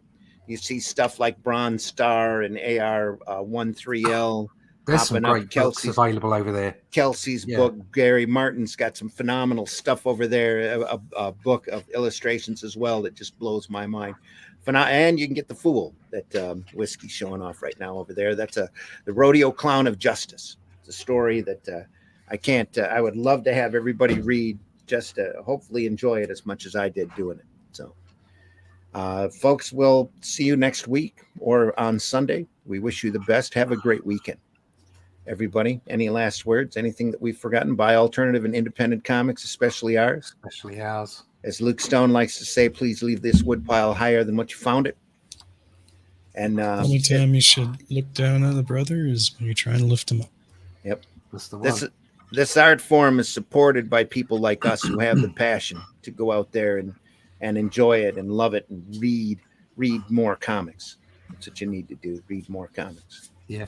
Buy more comics. Man, buy more comics. Exactly. We'll see you soon, folks. Sunday, hopefully at 9 a.m. for the horror. This is October, so we're going to be showing great horror comics all through the week or all through the month. So make sure you stay tuned for that. We're not sure how far into November that'll go either, since there's so much great stuff to see. Last Sunday or last week, right, we talked about The Mutants by Bernie Wrightson. Wasn't that Sunday? I think that was Sunday that we went through that. That was a great collection of early Bernie Wrightson work. So go over there and enjoy us. We're always archived at our channels, Indie Comics Network. If you haven't subscribed, definitely do that. Hit that bell for notification. We're only 2 shows on that network of a wide variety of different programming. And some of it's a lot different from ours, but everybody has different tastes, and we encourage everybody to taste everything. So you don't know what you're going to like until you've taken a bite of it. So. You don't know what you like till you've stuck it in your mouth at least once. That didn't come out right at all. I came out fine. Came out as intended. Oh, you silly, simple bastard. We'll see everybody next time. Take care. And again, have a great day. Look, everybody's entitled to be an idiot.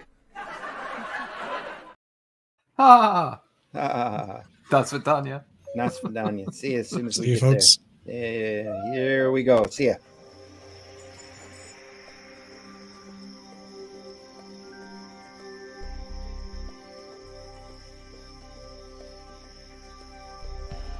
What was that?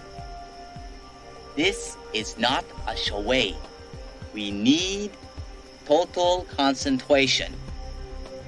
Now, once again, this time, with theory. Some men just want to watch the world burn. Can't nobody tell me nothing. How dare you? Get off my lawn.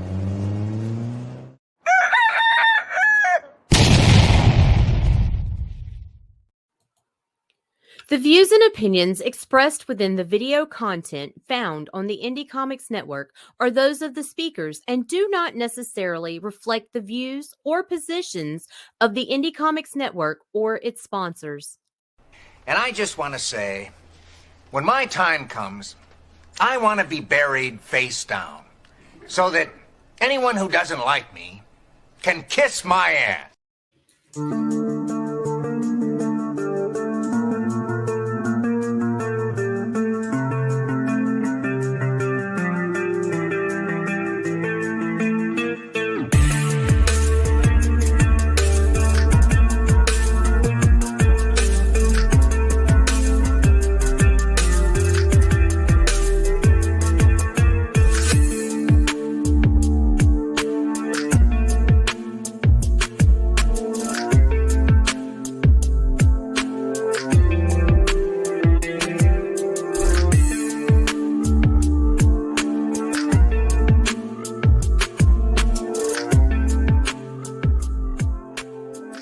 Let's talk about buttered sausage. Talk about buttered sausage, where it comes from, what it does. Why is it doing what it's doing? Get it out of my face. Buttered sausage. It's not my jam. I don't buy jam. I buy honey, and I kiss